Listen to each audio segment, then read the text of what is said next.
Pemirsa, kasih sayang seorang ayah kepada anak-anaknya memang tak tergantikan. Tak peduli dengan kondisi apapun, seorang ayah akan berusaha membahagiakan anak-anaknya. Dalam sebuah video yang beredar di jagat maya, seorang mahasiswa yang tengah wisuda mengungkapkan rasa bahagianya lantaran ayahnya yang tengah sakit dan sudah berbulan-bulan dirawat di rumah sakit dan harus menjalani cuci darah rutin bisa menghadiri momen wisuda dirinya.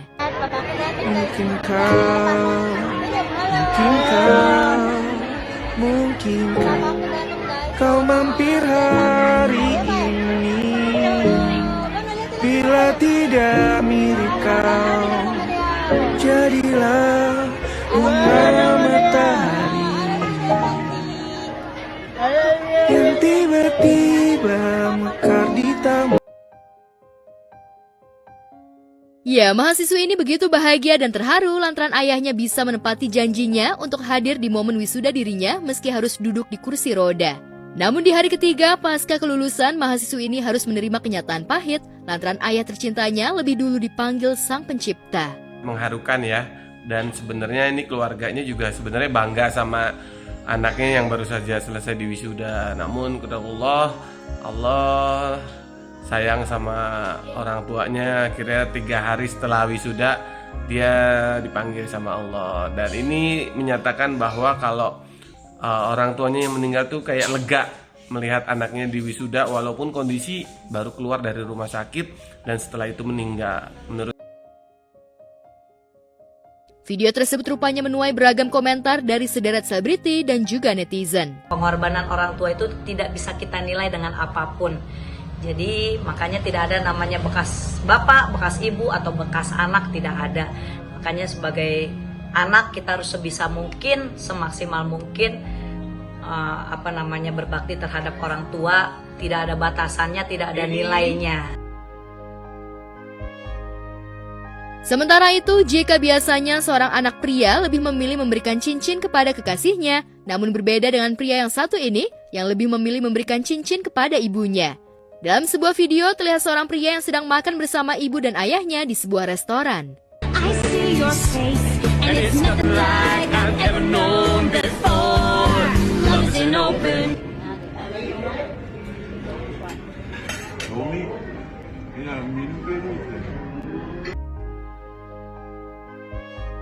Dan di sela-sela makan, pria ini rupanya ingin memberikan kejutan romantis untuk wanita yang melahirkannya. Pria ini pun berusaha mengalihkan perhatian ibunya dan mengeluarkan kotak cincin berbentuk love berwarna merah dan diletakkan di atas meja di sebelah ibunya. Melihat ada kotak cincin, ibunya pun terkejut dan terlihat bahagia mendapat hadiah cincin dari anak laki-lakinya. Wow, saya cukup terharu ya melihat berita ini. Saya sebagai orang tua juga merasa terharu, salut melihat seorang anak memberi kejutan buat ibunya sebuah barang yang berharga, yaitu cincin. Waduh, benar-benar sungguh perbuatan yang mulia. Kapan ya saya dapat kejutan dari anak?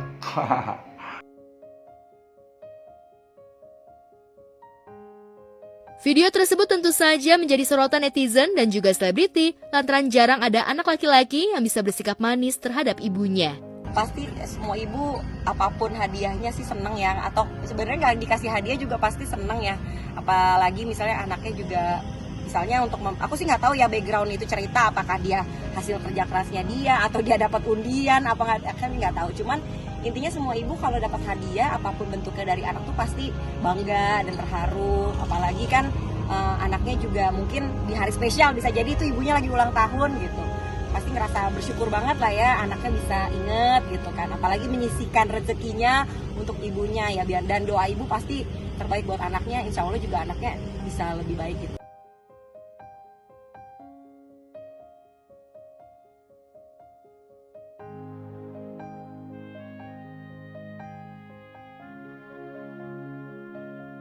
Di sisi lain, hati Ryuka Bunga tengah hancur lebur lantaran memikirkan nasib rumah tangganya dengan sang suami Harry Hore. Bagaimana tidak jika awalnya Ryuka memilih untuk mengajukan gugatan cerai terhadap Harry lantaran suaminya kepergok selingkuh dengan wanita lain. Ryuka bahkan memilih pisah rumah, namun lantaran permintaan sang ibu yang tengah sakit agar Ryuka tak bercerai dan kembali rujuk bersama Harry, Ryuka pun berpikir ulang dan berencana ingin rujuk dengan Harry. Namun dikala keinginannya untuk rujuk, Ryuka justru dibuat kaget dan sakit hati lantaran Harry dikabarkan akan menuntut harta Gonogini. Ya, gue sendirian. Nyokap gue nyuruh balikan dan gue ngerasa sendirian banget. Sekarang dia mau gugat harta Gonogini, di mana harta itu pure hasil kerja keras gue.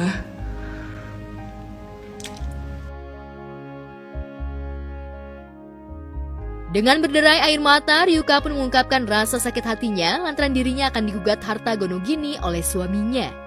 Keinginan Harry menggugat harta Gonogini diungkap Ryuka dengan memberikan video percakapan Harry dengan seseorang terkait dirinya akan menggugat harta Gonogini jika bercerai dari Ryuka. Demi Tuhan, gue sakit hati banget pas dia bilang, sumpah gue seneng banget ternyata gue bisa dapet harta Gonogini. Itu gue pikir gue masih bisa memperbaiki karena nyokap gue juga sakit gitu, dan minta gue buat jangan cerai. Gue mikir gue gak apa-apa dihujat satu Indonesia karena balikan, yang penting nyokap gue gak sakit. Tapi sekarang kayak sakit banget hati.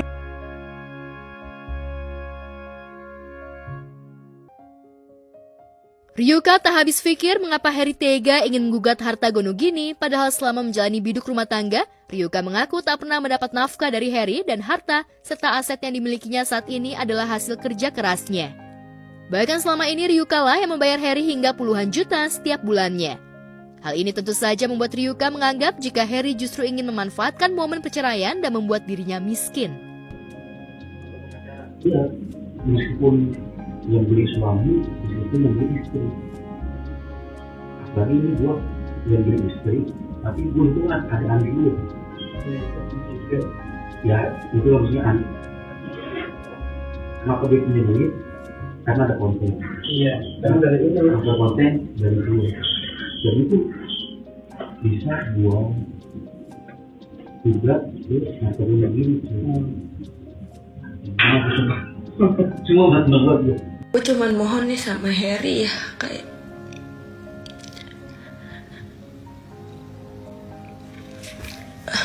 selama ini gue bayar elu. Setiap bulan puluhan juta gue bayar elu. Dan sekarang lu masih mau menggugat harta Gonogini. Lu pernah kasih gue apa?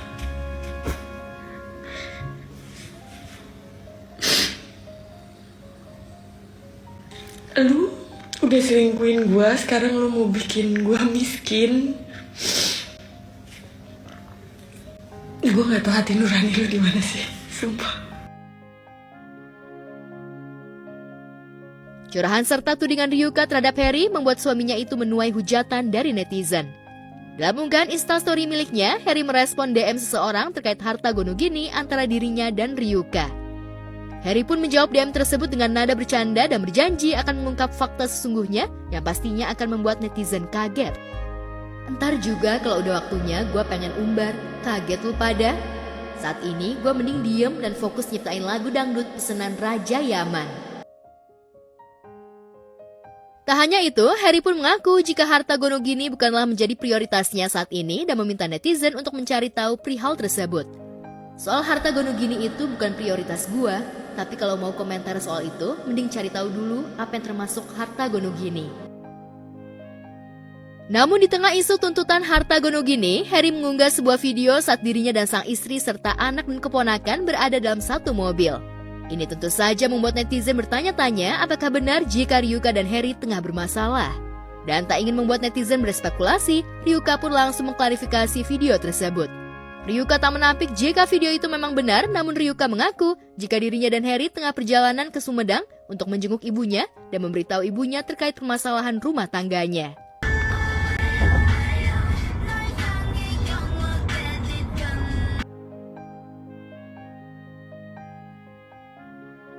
Ya, rumah tangga Ryuka Bunga dan Harry memang sempat membuat heboh jagat maya usai Ryuka mengumbar perselingkuhan Harry dengan wanita lain dan menyebar chat antara Harry dengan wanita yang diduga menjadi selingkuhannya di akun Instagramnya.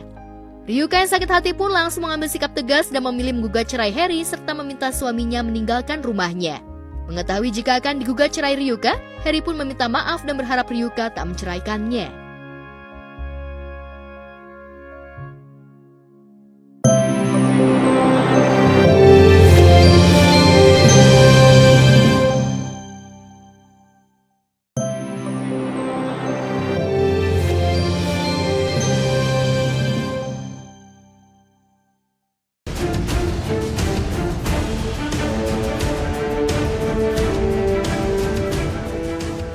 Pemirsa, petugas Satpol PP membongkar tenda pengungsi warga negara asing atau WNA saat penertiban di depan kantor UNCHR kawasan Kuningan Selasa kemarin. Dalam peristiwa tersebut, pemerintah Provinsi Pemprov DKI Jakarta menertibkan sebanyak 15 WNA yang mendirikan tenda untuk ditempatkan di rumah detensi imigrasi sesuai Undang-Undang Nomor 6 Tahun 2011 Pasal 75 tentang keimigrasian.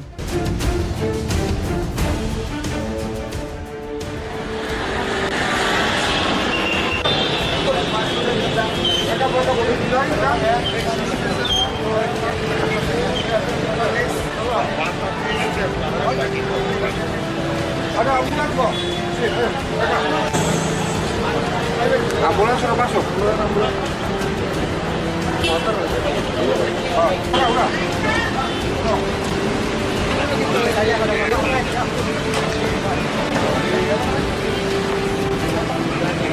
Menurut aku bagus dan memang harus seperti itu. Kita sebagai warga Indonesia harus tegas kepada warga negara asing di mana mereka kayaknya nggak hanya bikin tenda aja sih, mereka juga ada bikin rusuh. Kayak contoh ada warga negara asing bikin rusuh di Bali, mereka kayak bikin suatu acara ritual vulgar. Jadi nggak harus jadi satpol PP aja ngegerebek atau bikin suatu tindak ketegasan bagi warga negara asing yang bikin kerusuhan di Indonesia gitu. Sebelumnya, para pengungsi yang sebagian berasal dari Somalia, Sudan, Irak, Iran, Rohingya, dan Afghanistan menggelar aksi dengan mendirikan tenda untuk meminta keputusan status pengungsi atau refugee.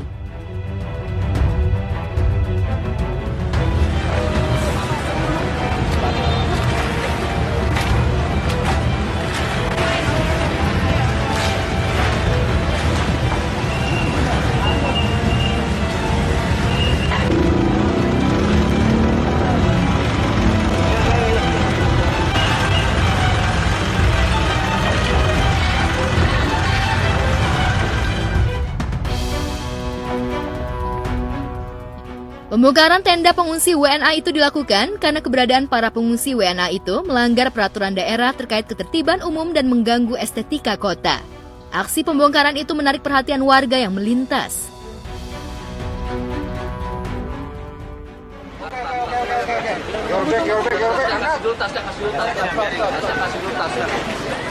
Pulang kamu tetap setiap hari ambil foto sekarang mau yang dia betul.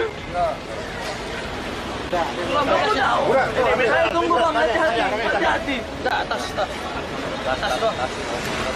Tunggu. I will take my bag. Untuk warga negara asing digerebek di Setiabudi, menurut aku itu hal yang bagus dan memang harus seperti itu. Kita harus tegas kepada warga negara asing di mana mereka nggak jelas banget mau ngapain gitu loh ke Indonesia, tiba-tiba bikin tenda di situ. Emang nggak ada tempat gitu di negara mereka, kenapa mereka bisa ada di Indonesia, bisa bikin tempat ngungsi kayak gitu.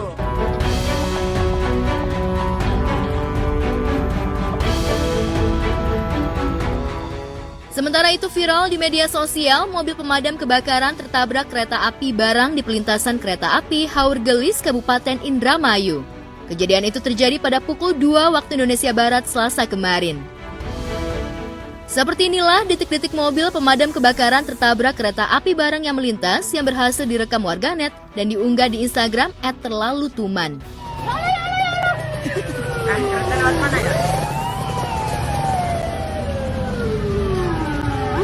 Ya, tabrak tuh.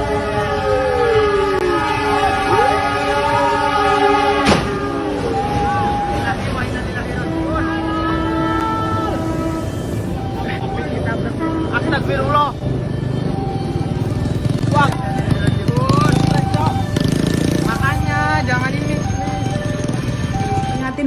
prihatin banget. Untung gak ada korban nyawa ya. Ini kayaknya mobil damkarnya mau buru-buru, mau madamin api, tapi nggak ngelihat kanan kiri kereta api mau lewat. Palangnya nggak ada kayaknya ya. Mudah-mudahan ini nggak terjadi lagi. Ya bingung ya, karena memang damkar tugasnya memang harus cepat, harus buru-buru. Kalau nggak dia buru-buru nanti kebakarannya lebih parah gitu ya. Sontak keadaan itu membuat jalanan di sekitar kejadian menjadi macet. Beruntung tidak ada korban jiwa dalam kejadian tersebut.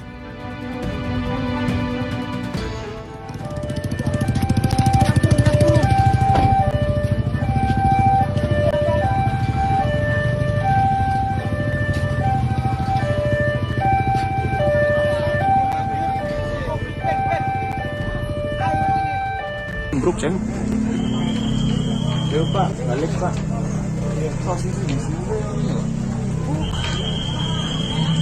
Sosisnya melintir. Kenapa ya Pak? Harus mentaati rambu-rambu lalu lintas. Dan yang terakhir, selalu konsentrasi pada saat berkendara. Jangan sampai kelalaian yang kita lakukan akan menyebabkan kecelakaan bagi pihak lain dan berakibat fatal. Kronologi kejadian bermula ketika mobil damkar akan melakukan pemadaman di pabrik triplek desa Mekarwaru, Kecamatan Gantar. Namun pada saat melintas rel kereta api, di depan ada beca motor yang tidak bisa maju. Keadaan itu membuat mobil damkar juga terhambat tidak bisa maju hingga mesin mobil damkar mati di tengah rel perlintasan. Buru-buru sih boleh ya Pak ya, tapi lihat juga kanan kiri jika nggak ada palang kereta api supaya nggak terjadi kecelakaan lagi.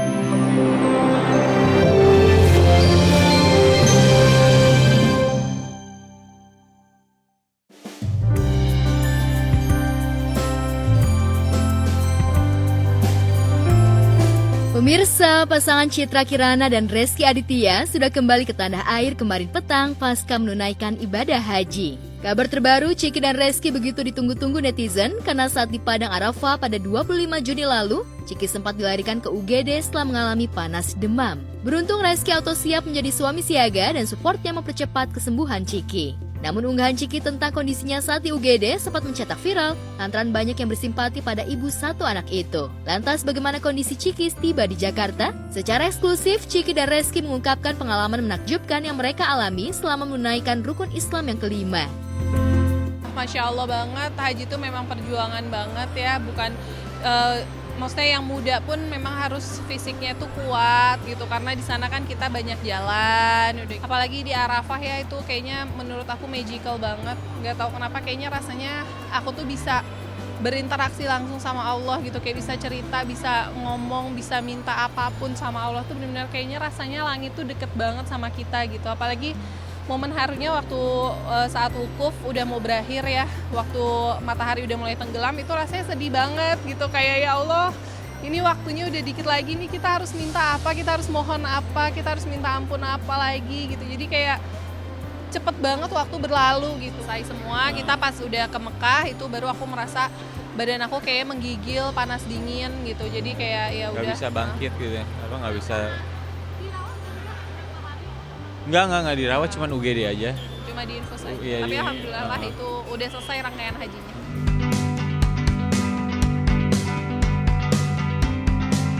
Karena cuaca panas di atas 50 derajat pada siang hari, Ciki sering mengonsumsi minuman dingin di tanah suci. Tapi benarkah kondisi Ciki cepat pulih karena ditangani intensif oleh dokter Indonesia yang bertugas di sana? Iya, itu kecapean karena memang udaranya kan panas banget. Terus aku mungkin terlalu banyak minum minuman dingin, minum-minuman es dan jus. Jadi akhirnya kayak menggigil banget, badan panas, terus iya, jadi ya cuman karena emang perbedaan cuaca aja sih. Cuacanya lebih ekstrim dan alhamdulillahnya sekarang udah sehat sih. Yang penting kan itu.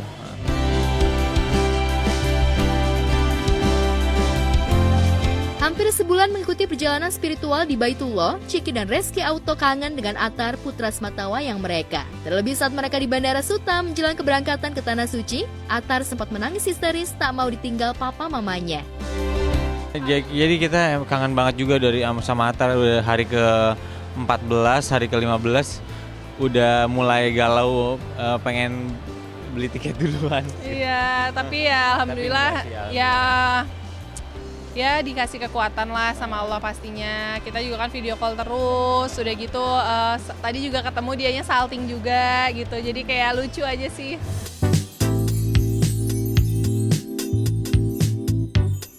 Pekan depan setelah cukup istirahat, Ciki dan Reski berencana mengajak Atar liburan. Kebetulan Atar juga sudah libur sekolah, sehingga mereka ingin menebus quality time yang tertunda selama hampir 1 bulan. Lantas adakah oleh-oleh spesial dari Ciki Reski untuk buah hati mereka itu? Insya Allah soalnya kan udah libur sekolah ya, jadi pengen ajakin liburan ya. Makasih ya. Jajannya apa Papa? Banyak. Mainan kucing apa segala macam dia request ya.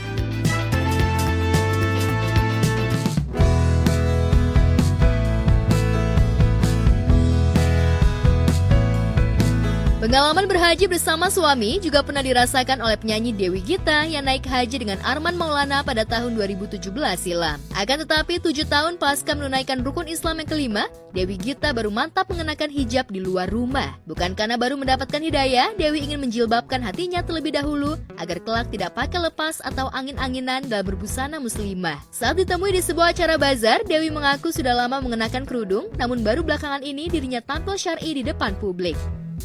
Kalau berhijrah dari saat lahir sampai dewasa itu harus selalu hijrah ya. Tapi dalam tata krama berpakaian ya tentunya juga selama ini sih saya memang nggak pernah yang baju boleklak ya. Kan selama ini juga dari dulu memang baju-baju saya ya alhamdulillah sih sopan-sopan aja. Tapi kalau terus untuk harus berkerudung, alhamdulillah sih setiap harinya udah mulai. Saya kan gak mau riak gitu kan, siap ini posting, siap itu posting gitu kan. Akhir-akhir ini saya ada posting adalah karena kebutuhan dari teman saya sendiri untuk promo lah.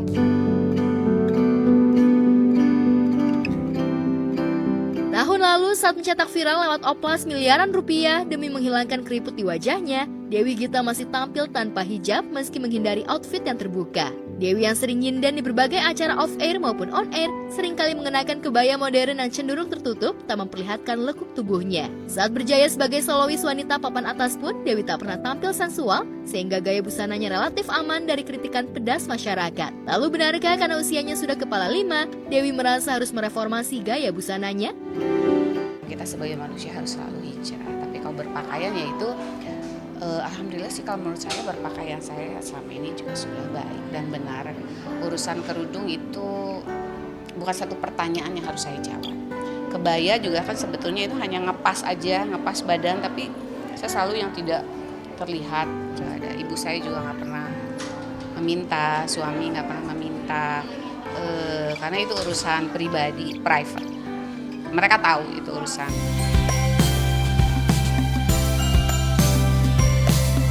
Sejak tahun lalu, Dewi memang kembali produktif berkarya.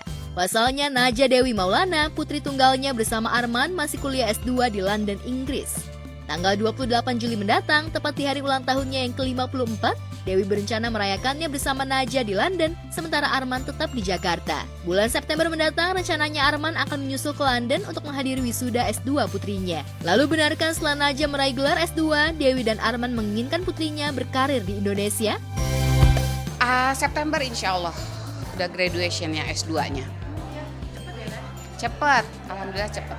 Ya, alhamdulillah rajin, fokus, dan dia tahu ibu bapaknya nyari duitnya nggak gampang untuk nyokolahin dia jauh. Kan nggak murah ya gitu sekolah di London, apalagi S2-nya di London.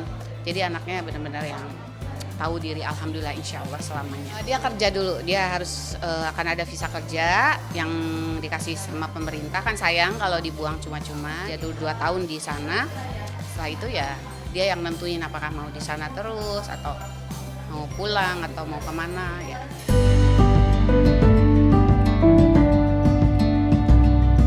Punya anak sematawayang yang jauh di negeri orang terasa berat bagi Dewi dan Arman. Namun mereka ikhlas berpisah agar Najah bisa meraih cita-citanya. Meski begitu, Dewi dan Arman berharap Najah yang tahun ini berusia 23 tahun cepat bertemu jodoh. Rupanya pelantun lagu Penari itu ingin segera menimang cucu. Lalu benarkah Dewi mengharapkan mahar yang fantastis dari calon menantunya nanti? Kalau aku sih pengennya ya langsung nikah aja, biar akunya nggak ada tanggung jawab.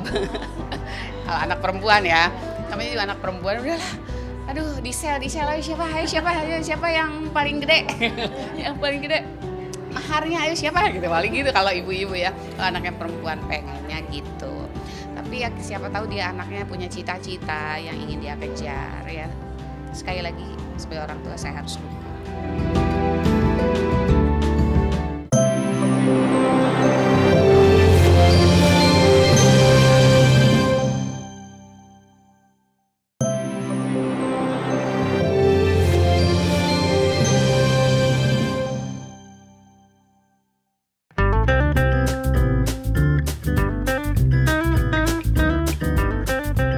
Nama Andika Mahesa atau yang kerap dikenal dengan Andika Kangen Band tiba-tiba bikin heboh media sosial. Musababnya pria yang kerap disapa Babang Tampan itu tiba-tiba turun dari dalam mobilnya dan ikut dalam sesi live bersama seorang penyanyi jalanan di Bandar Lampung. Penyanyi jalanan yang diketahui bernama Yoga itu memang kerap menyanyikan tembang Kangen Band saat live di jalan. Yoga tak menyangka jika Andika bakal ikut nimbrung nyanyi di jalanan bersamanya.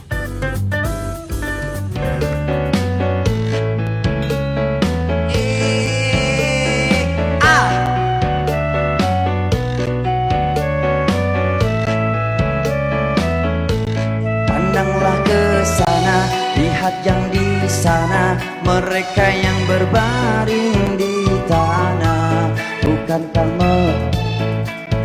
Wah, Babang Tampan, Masya Allah, Bang. Wah, Babang Tampan. Andika sama sekali tak risih sedikit pun meski terik matahari di jalan begitu menyengat. Andika juga mengajak Yoga untuk bernyanyi bersama dengan lagu berjudul Terbang Bersamaku. Tentu saja pesona Andika saat turun ke jalanan itu memantik reaksi warganet. Apalagi suara Andika saat bernyanyi tetap oke meski menggunakan mic murahan. Hei, lagi dua, gantian kita nyanyi. Saya dulu apa kamu dulu? Oke. Berhembuslah engkau angin malam, bawa serta tetap mencari.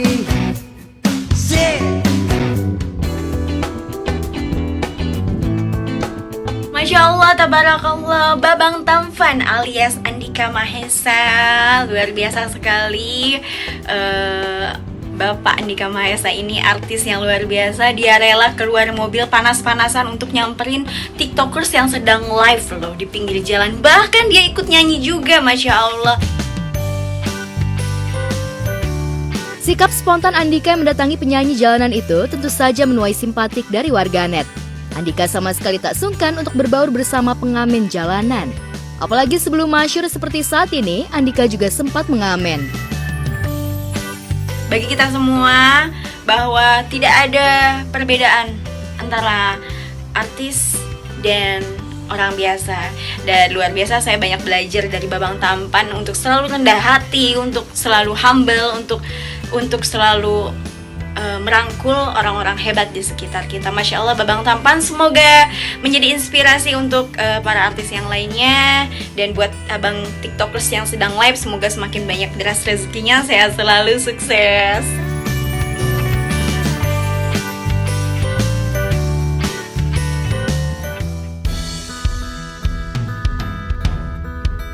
Di lain tempat, sosok lenggo Geni Faruk yang jadi bulan-bulanan warganet lantaran ucapannya soal Torik Halilintar yang sudah haji sejak usia 2 bulan di acara lamaran, akhirnya Ibu Atta Halilintar itu buka suara.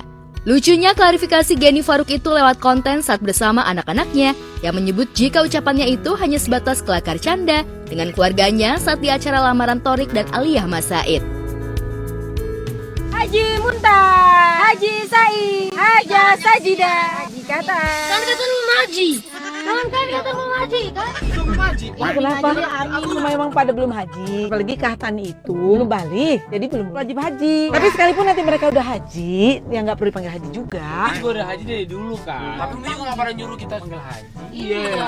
Kameramennya so asik nih. Tapi kan Bang Tori kemarin dibilang haji sama Om. Ya itu kan bercanda sayang. Kemarin tuh Bang Toriknya lagi deg-degan karena mau lamaran. Bang Tori berarti bukan haji kan? Bukan. Belum. Ya belum selesai wajib hajinya. Sejak ucapan Gani Faruk ihwal Thorik sudah haji saat 2 bulan mendadak viral di jejaring maya, hampir seluruh komentar warganet menulis, tapi Thorik dari umur 2 bulan sudah haji berseliweran. Bahkan komentar itu bak template yang secara otomatis terpasang di kolom komentar pesohor tanah air. Lantas seperti apa tanggapan Thorik ihwal celoteh ibunda soal haji yang akhirnya kini viral? Tapi jadi lucu. Iya. Jadi lucu banget. Saking lucunya di kolom komentar gue ya, nggak ada urusannya sama lu, itu rame banget lu. Nggak, yang paling gue malu tuh ada di komentarnya Euro, tau nggak sih? Euro. Oh iya. Ada komentar pasti di pakai tapi kan? Iya. Ada komentar di pemain bola Spanyol yang umur 16 tahun itu Lamine Yamal. Serius sampai disodoh. Tapi Thorik umur 2 bulan haji. Iya, itu semua tuh template tuh. Tapi gue ngelihatnya lucu sih. Oh, lu masih ngelihatnya lucu. Masih ngelihatnya lucu.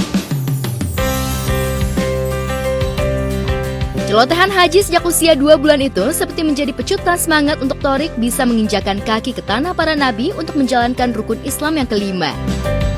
Ngomong itu sebenarnya tujuannya lebih ke bercanda apa sebenarnya serius sih bercanda ya. Tapi apapun alasannya ya, itu yang berhak jawab sebenarnya kan Umi kan ya. Tapi dari dulu itu tuh jadi bercandaan kita sih. Oh iya, jadi lucu-lucuan sih. Iya. Paham gue. Jadi Pak Haji dulu pas kecil tuh Om Haji nih. Om gua manggilnya Pak Haji sini. Apaan sih gitu kan? Lu nggak ngerti gitu. Nggak ngerti gitu.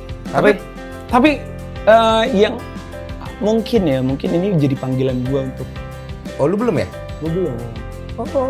Kemarin Bang Atta. Oh iya. Kemarin tuh kan MC-nya tuh lagi ngebahas tentang Bang Atta yang baru haji, jadi dipanggilnya Pak Haji gitu kan. Pak Haji Atta gitu kan. Terus kayak nyokap gue, enggak ini si Thorik juga udah haji nih umur 2 bulan kan, maksudnya bercandaan. Tapi kan iya begitulah. Iya. Tapi kalau menurut gue ya, apapun itu mau lucu atau gimana, itu gue ngelihat di situ emak gue tuh emang mau nunjukin kalau dia tuh benar-benar sayang sama gue. Dan viralnya semua itu seolah tak mengendurkan langkah Thorik untuk terus mempersiapkan segala perintilan pernikahannya dengan Alia. Setelah sebelumnya telah menyiapkan rumah mewah untuk mereka tinggali, kali ini Thorik dan Alia mempersiapkan kebutuhan isi kamar dan ranjang spesial. Jadi ini aku mau masukin dari salah satu sarahannya. Pokoknya perlengkapan tidur semuanya. Bisa ya? Iya, jangan usah dibawa. Nggak usah dibawa, maksudnya kayak nanti dibikin miniatur atau dibikin voucher atau gambar ya. Jadi aku udah set up matrasnya 200 dengan divan yang 200 juga. Soalnya kamu tidurnya agak bisa muter-muter tuh ya. Tapi yang penting banyak apa sih? Luas. Yang penting banyak bantal. Terus bantalnya dia maunya yang satu yang agak keras buat nonton, satu agak puffy, yang satu lagi tenggelam. Nah ini harus dikali 2. Divannya kayak gini guys. Jadi pengen looks-nya tuh bener-bener udah pengen tidur gitu kan. Jadi nyaman. Doain semoga persiapannya udah bagus. Udah insya Allah. Kemarin 20% ya udah mau kandang. Dan ada beberapa keperluan yang nantinya bakal dijadikan seserahan Thorik saat proses pernikahannya kelak. Tentu saja pernikahan ini menjadi impian Thorik dan juga Alia. Meski belum lama menjalin temali kasih, namun keduanya sama-sama serius untuk melanjutkan hubungan ke jenjang yang lebih serius. Because I know that you're the one gitu ya, jadi kayak kalau aku mau hubungan ini ujungnya itu di pernikahan, bukan pacar-pacaran yang nggak jelas nggak tahu mau kemana gitu. Supaya nggak kelamaan juga gitu, jadi ya kita doain aja yang terbaik. Semoga pilihan yang terbaik untuk Thorik dan Aal. Alhamdulillah Thorik sama Aal sudah berkomitmen untuk menempuh jenjang yang lebih ini lagi. Kita hanya bisa mendoakan, pastinya mudah-mudahan sampai nanti hari H mereka diberi kelancaran.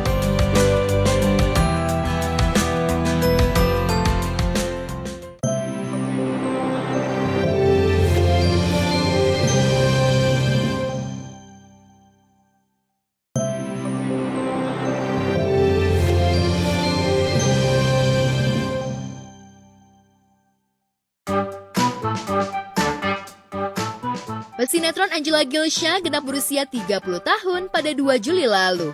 Semalam pemeran tokoh Adisti Putri di sinetron Cinta Berakhir Bahagia ini kembali mendapat surprise manis dari rekan-rekan dan kru syuting serta sejumlah awak media. Angela yang menjadi cinta mati Krisdiana Baharudin di layar kaca ini dikejutkan oleh kejahilan kekasihnya di sinetron stripping itu. Lantas seperti apa keseruan perayaan ultah Angela Gilsha di Lockshoot Cinta Berakhir Bahagia? Jadi hari ini Angel ulang tahun. Ini gue udah nyiapin kuenya bentuk burger buat dia. Tuh dia lagi tag di situ. Ayo, kita surprise. Happy birthday to you. Happy birthday to you. Happy birthday, happy birthday, happy birthday to you.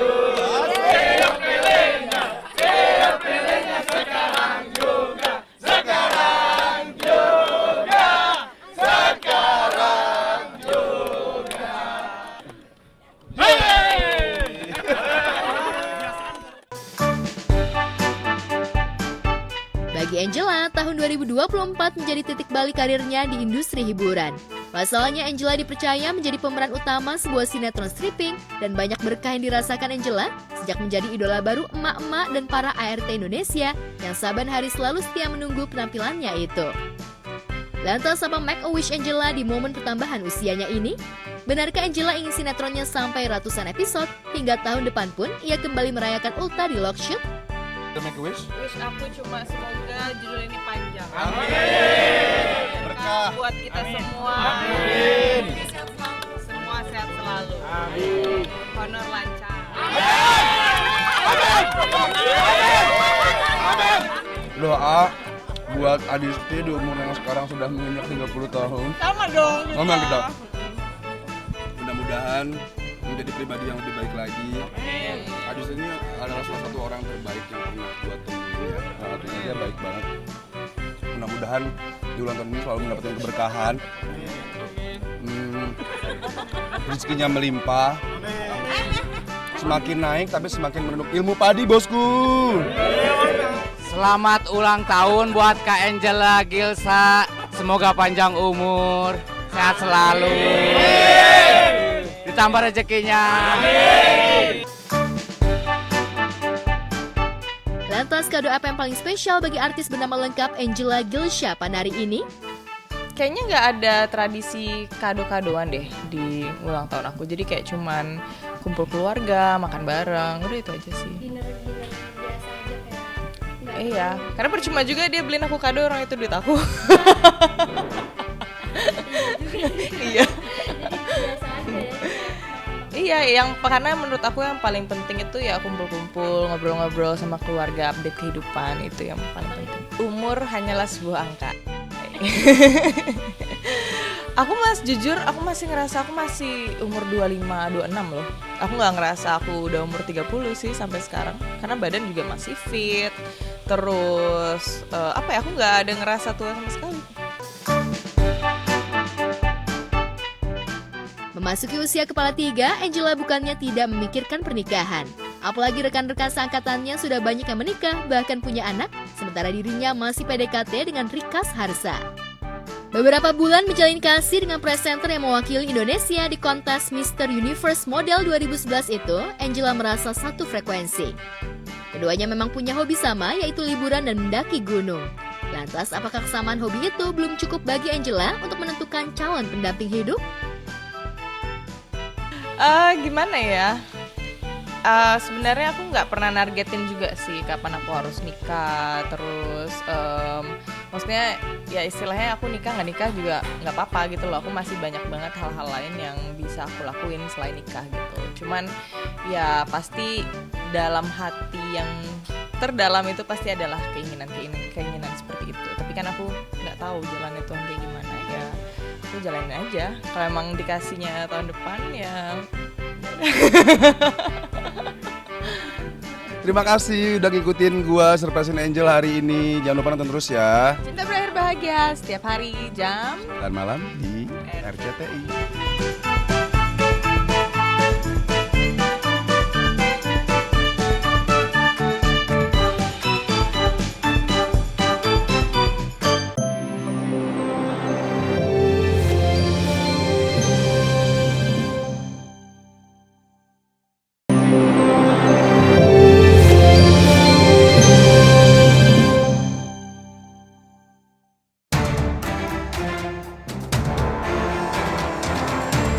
Sementara itu, terdakwa kasus penyalahgunaan narkoba, Ibra Azari, kembali menjalani sidang di Pengadilan Negeri Jakarta Barat dengan agenda pemeriksaan saksi Selasa kemarin. Pihak Ibra menghadirkan seorang ahli yang berkompetensi di bidang asesmen mandiri di bawah kementerian, karena kakak Ayu Azari itu sama sekali belum pernah mendapat asesmen.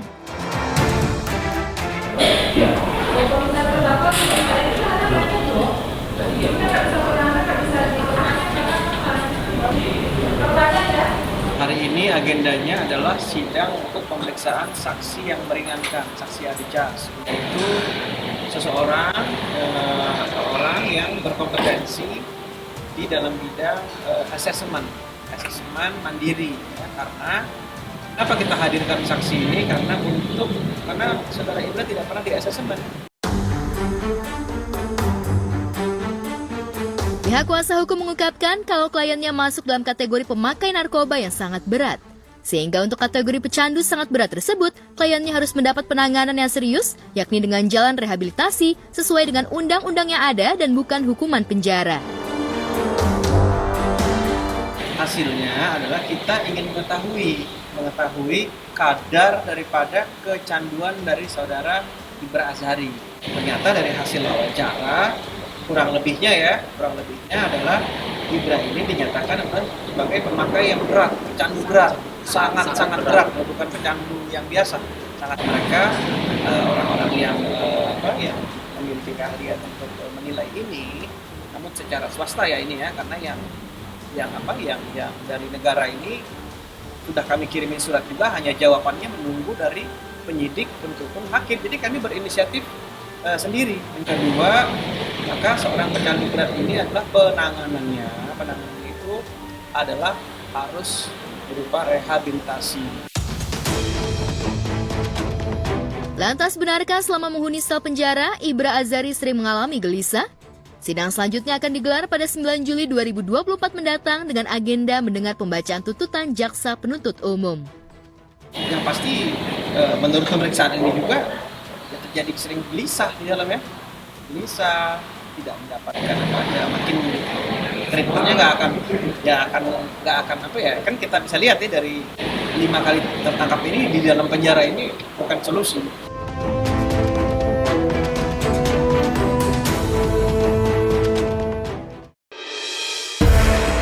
Beralih ke kasus hukum lain, kasus perebutan harta Gonogini antara Gideon Tengker dan Rita Amalia masih terus berlangsung di jalur hukum.